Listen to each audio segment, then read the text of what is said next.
idea like that there's matter at all, that there's matter and energy. Why should there be matter and energy instead of nothing? I suppose you can't just completely get rid of money, can you? Could you go back to the old ways, just living off the land?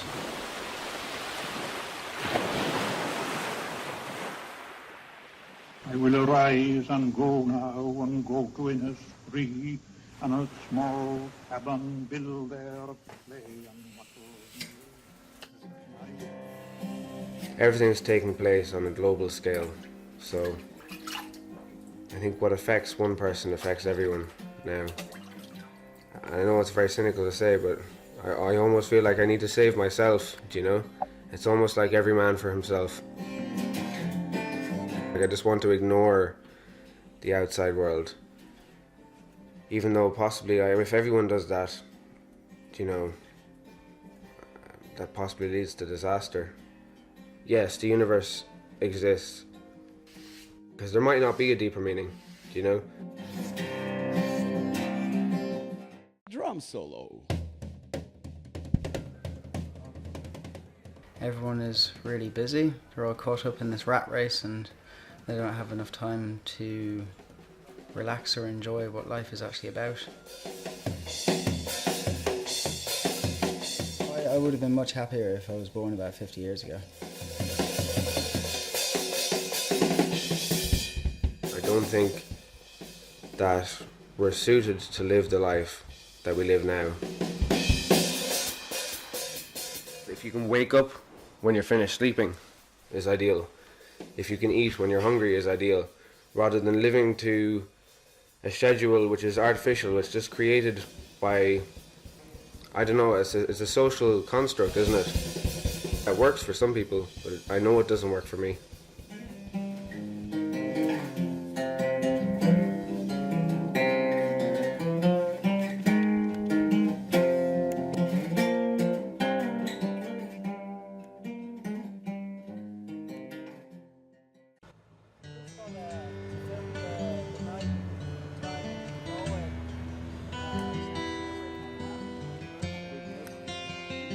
My first word was fish.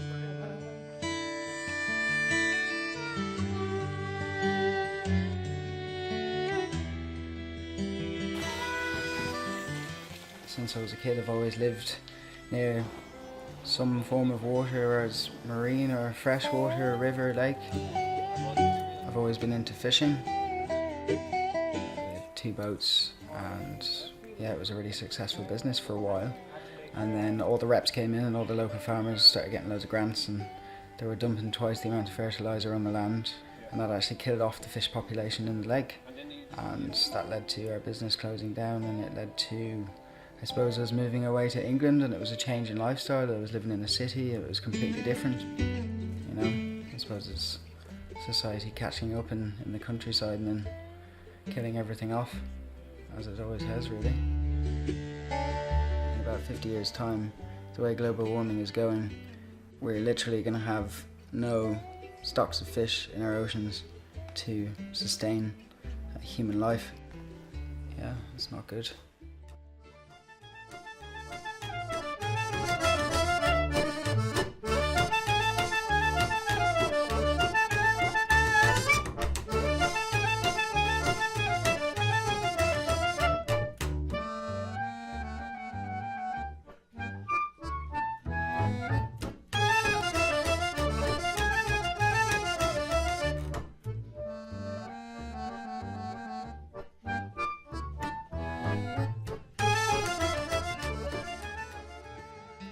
We often joke about it, we're like, you know, me man, me provide, you know, but I think there's a lot of truth in that. I suppose relying on all these modern conveniences that we have now in modern day society it makes you kind of feel slightly powerless. It makes me resent the way I live or have to live.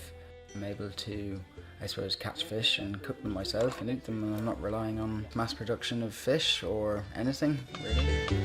You know, I can go down to Tesco and pick up pre-filleted fish and throw it in the frying pan, and yeah, I'll be able to eat it in 6 minutes, you know. But if I have to spend the entire day fishing and I actually have to catch that fish, kill that fish, gut it and prepare it, I mean, it does taste 10 times better. Me and Louis might be sitting in the rain for 4 or 5 hours just with bait out in the water waiting for a fish to take the bait. Then Louis will say, would you like a coffee? And I would say, yeah, I'd love a coffee, that'd be great. And we pour out a little plastic cup of sweet black coffee. Like that sweet black coffee from a plastic cup. After 4 hours of sitting in the rain, I enjoy that 10 times more than I do any coffee from a cafe. It makes me really appreciate things that otherwise I take completely for granted. I wish I had more time.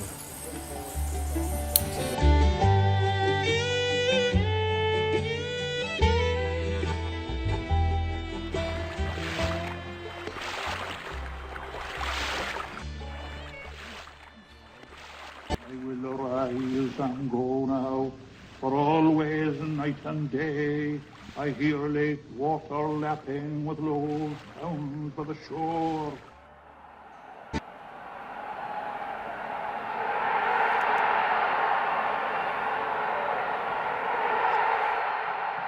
I mean, 50 years is a long time. 50 years is long enough for everything to go to ruin and then come back again.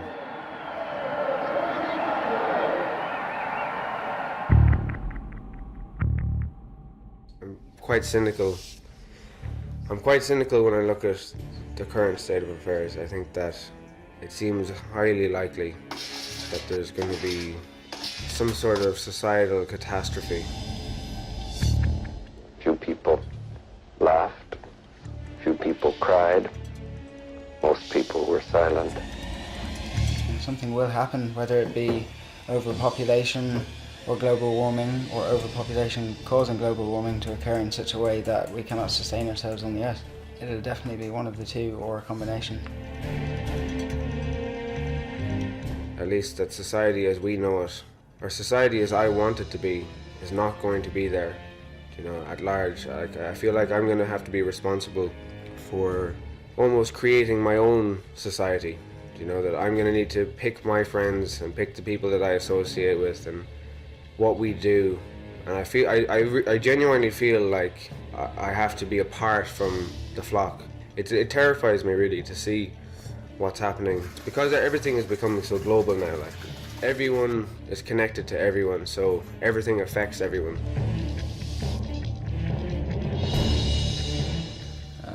Yeah, so I suppose there would be, or will be, a cataclysm. It makes me feel powerless. It's very sad. I don't know whether I should be going down the zombie apocalypse side of things, or I should be saying that, you know, we're not going to have enough resources to sustain ourselves. There's going to be mass anarchy. I think it's definitely possible.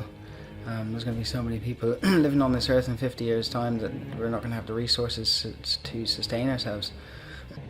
I suppose I draw an analogy to a plane crash, and they say, you know, if there's a loss of cabin pressure, you need to put your oxygen mask on first before you put on your child's oxygen mask. We're all aware of what's happening to the environment, global warming.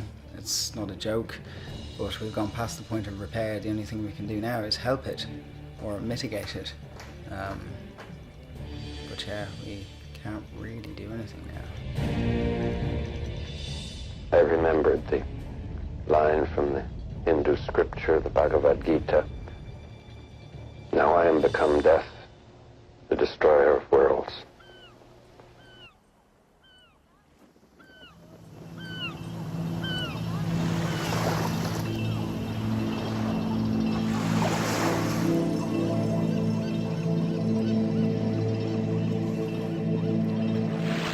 For me, when I'm out fishing or foraging, I find great peace in it, even though there's a great deal of discomfort and hardship.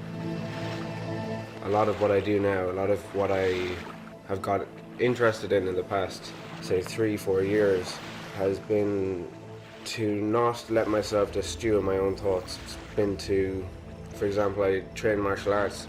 So when you're training martial arts, like, it's a very primal thing, you know, it's me versus one other person, and both of us are very present in that moment. I suppose it's all consuming. That distraction is very peaceful for me, because I'm embracing what my physiology has evolved to do. Like, what I should be doing is fighting. What I should be doing is going out fishing, catching food, foraging, whatever. These are like, they're difficult things, but it's what I'm meant to do. It's what my body is designed to do. I suppose fishing or trapping animals would be the way I'd love to live. But I was born into this society we have these days that those kind of basic essential things have been lost. I'm caught up in this world and it's very hard to get out of it. Our carrying capacity can only sustain so many people, and at this point in time I believe that the earth is completely overpopulated. We're now relying on loads of different things to sustain ourselves that are completely unnatural. If I had my way, if I was in charge of the earth, I'd definitely bring in quotas for the amount of children that you're supposed to have. I don't know how I'd enforce it really. I never really thought about that. Could enforce it in a way that you could have mandatory vasectomies, but like, that's pretty radical. But I suppose bringing in a quota is radical as well. Every life form on the planet exists, it tries to survive and it tries to reproduce, and that's what it does, you know. I don't see that it's fair to try and remove ourselves as if we're not an organism just the same as everything else is an organism, because we are. I think that the same rules apply to us as apply to any animal or any plant, that ultimately we want to survive, we want to thrive, and we want to ensure that our genetic material gets passed on and that it continues to exist after we're gone. I don't find it in any way depressing to imagine that the reason we exist is to just exist, to continue to exist, and to reproduce and ensure that our genetics will continue to exist. Basic nature of a human is to live and thrive and live off the land. Live your life, be happy, create, and at the same time not destroy the earth, which is what we are doing. I'm kind of, at the moment, I'm very intent upon making sure that I stay afloat. Once I feel like I'm safe, that's when I might start worrying about the state of the rest of the world and maybe how I might be able to change it. But the breakdown of society would occur, but we would still have, buildings that were left on the earth. The world would break down into small little communities all over the world, and people would live together. So obviously living together makes it easier. People who have different skill sets can apply them within the community. So I would presume that it would break down society in such a way that we'd all be living in something like a hippie commune. I think that would be the best way for people to sustain themselves. I think that's how it would go. Some people talk about enlightenment and stuff, but I don't worry about enlightenment. I don't really know what enlightenment is. I mean, if you're happy, that's enough. If you can just be happy, I don't think you could ask for much more than that. And I shall have some peace there, for peace comes dropping slow.